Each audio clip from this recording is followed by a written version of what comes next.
for some fun? We're going to open the box. Oh, here we go. 5, 4, 3. So, obviously, we're talking about Hellraiser. Now, here's where Pinhead changes a little bit, was when you get to Hellraiser 3. Hell on Earth. Of course, this was the biggest budget of the Hellraiser films. Funniest, too. You've got the Weinsteins now in full pulling creative control BS. And, yeah, my problem with Hellraiser 3, okay, look, I'm not going to say much about this movie. And the reason being is that of the first 4 films, it's kind of the lamest, but you need Hellraiser 3 to get to Hellraiser 4. And it's not so much any of the human characters, although, what's her name? The girlfriend of the guy who owns the club, Yeah. Was it called the Viper Room? No, it's not the Viper Room. It's like the Charbroiler or something like that. You know, it's Broiler room. The Broiler Room, and you're just kind of going, Broiler Room, really? And he threw a little flower rose at the girl, and come on. And of course, there's the blonde with huge boobs that he nails, But he's also a collector too. Yeah, he's a collector too. Yeah, the pillar with the statue from the end of Hellraiser 2. And of course, he discovers quite on accident that blood is making the thing come back. Well, his girlfriend, of course, who's been fighting with him, goes to a reporter to stay with her to tell her what's been going on there because she finds the puzzle box that's fallen out. Of course, here we go with the puzzle box again. And still careless with it. They need to be more protective of where that goes. So with Hellraiser 3, we do get some interesting, performances. J.P. Monroe, of course, owning the club, and then we got Terry Farrell in there as Joe, the reporter, and of course, the way she gets all into that. Remember, they're at the hospital, and the guy comes in and he's clutching, and he's got all the chains sticking out of him, and literally he explodes. Yeah. And all the doctors are just like, it's like, oh my God, what just happened?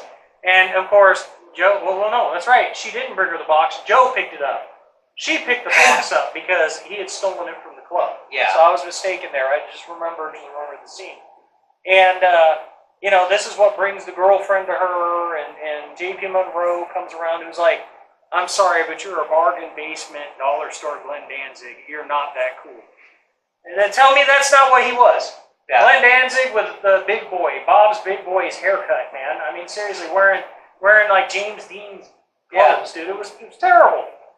But of course, Pinhead, being Pinhead, he of course has to seduce him and lie to him. Oh yeah. So that he will bring him victims, and there's where Pinhead changes to come back. And then of course, when he comes back, the scene where all hell breaks loose in the club, that was awesome. That was great. And that's where Pinhead changed, because this is the closest to a villain you're going to get with Pinhead. Because there were, at that point, he was no longer remorseful. He had no empathy because of what had happened to him. And breaking Hell's commandments, by no doubt, because all those people in that club, they didn't ask for that. No, this is where he changed. Pinhead just, screw it, I'm killing everybody. He was pissed. Right. He was pissed. So pissed that he made the lamest Cenobites I've ever seen in the whole series. But gave birth to one of the most memorable books in scenes ever. well, yeah, let's talk about the church. Is that what we're going to talk about? Honestly, man. Anything good came from this movie. This scene right here. The church scene made me feel like if I was going to go to hell for watching something, it's this scene right here. This is when he truly knew at that moment. When he's pulling the pins out and sticking them in his hands and does the whole I am the way at the altar, and you're just going, oh, man. Blessed are those who come to my supper. This is my blood. This is my body. And you're just kind of like going, man, I loved it with the priest. where she walks in and she just stumbles in and all these generic dollar store Cenobite things are chasing her. Yeah. You know, CD head, the guy blowing fire, and The cameraman. the cameraman. Yeah, it looked like Hulk Hogan, dollar store Hulk Yes. Hogan, I might add. Okay, so finish the trick. She comes busting through the doors, and the priest comes like rushing up, like, oh my god, because she's freaking out. She falls, drops the box, grabs it, and what's wrong, my child? The demons. They're coming to get me. The man wants me to come through the window, but I'm running from the demons.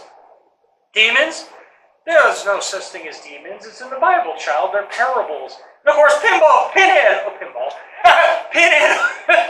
Pinhead opens the door and he's just standing there with all the light behind him, and she looks at him and goes, yeah, well, what the is that? You know, and it's just like, he's walking through, the, you know, stained glass is exploding, and I mean, it's like, we're talking like Exorcist This is the moments perfect here. entrance. And the priest, of course, with the freaking cross, you'll burn in hell for that, you know, or whatever it is. And he goes, thou shalt not bow down before any graven image, and it like melts onto his hand, you know.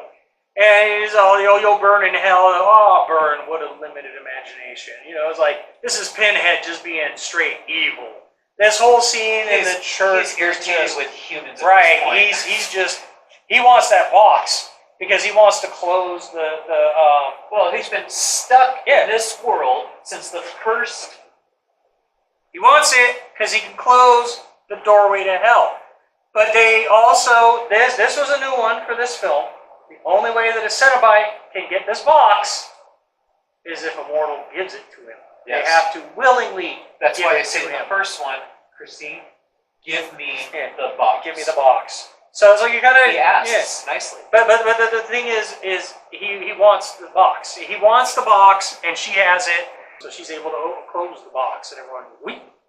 And then because of this construction site, he drops it Right in into the concrete. and at the end of the movie, I mean, we get this thing. yeah, the whole building is a giant puzzle box. I mean, so this is where it leads us to Hellraiser 4, a movie. Pinhead in space. So, but with that, we'd like to say thank you. We appreciate you watching, and if like I said, if you can help us expand, you can help expand knowledge and whatnot, we'd greatly appreciate it. And oils and cools, stay scared.